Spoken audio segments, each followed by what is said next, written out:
बंगाल में मतदान चल रहा है और हर उम्र के बहुत से लोग सुबह सुबह अपना वोट डालने के लिए बाहर निकले हैं।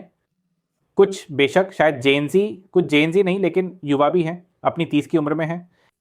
आपका नाम क्या है सर? मेरा नाम सुरहित सिन्हा है। और आपका नाम क्या है मैम? सुजाना सिन्हा। ठीक है, हम शुरू करते हैं। आप सुबह सुबह अपना वोट डालने आए हैं ना, गर्मी की वजह से या कुछ और? हाँ, गर्मी की वजह से और लाइन में पहली प्राथमिकता पाने के लिए, ताकि लाइन में ज़्यादा देर खड़ीदा न रहना पड़े।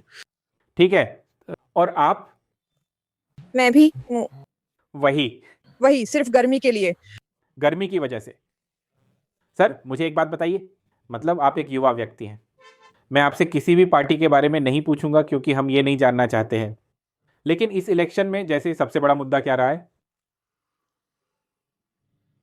इस इलेक्शन में सबसे बड़ा मुद्दा ये है कि पिछले 15 सालों से राज्य को जिस तरह से चलाया गया है, तो जिस तरह से जब से मैं पैदा हुआ हूँ, राज्य की हालत खस्ताहाल रही है।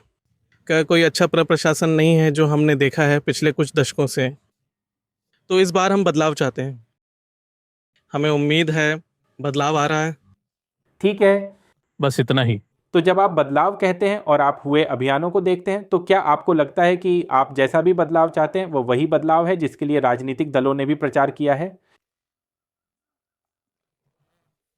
बंगाल में विन के लिए मुझे लगता है कि राजनीतिक पार्टी को इसी तरह से कैंपेन होना ही है, क्योंकि मुझे पता है, मैं जानता हूं कि आपका क्या मतलब है।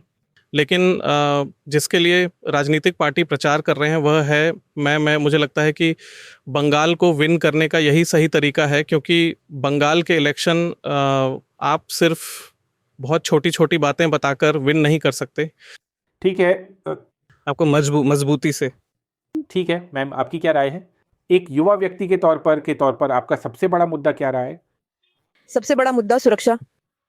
आप जानते हैं इस दौर में महिलाओं की सुरक्षा बहुत महत्वपूर्ण है, लेकिन राज्य में पर्याप्त नहीं है, इसलिए वह बदलाव महत्वपूर्ण है। तो आपको भी लगता है कि अगर बदलाव होता है तो महिलाओं की सुरक्षा को ज्यादा प्राथमिकता दी जाएगी? क्या ये कुछ ऐसा है जो लोग? हाँ, शायद उम्मीद तो है। ठीक है, तो ऐसी क्या बात है जिसने आपको आकर्षित किया है? जैसे इस मायने में कि सभी पार्टियां, किसी एक पार्टी के बारे में नहीं पूछ रहा हूं, मान लीजिए टीएमसी, मान लीजिए बीजेपी, यहां तक कि वामपंथी भी, कोई विशेष वादा या कुछ भी जो आपको लगता है कि उन्होंने कहा है जिससे आपको विश्वास होता है कि महिलाओं की सुरक्षा को एक महत्वपूर्ण मुद्दे के रूप में माना जाएगा? सब यही कहते हैं, लेकिन आखिर में करें तो क्या करें, पता नहीं। तो उम्मीद है कि आप उम्मीद कर रही हैं कि लोग सीखेंगे। खैर, आपका बहुत बहुत धन्यवाद, कृपया जारी रखें।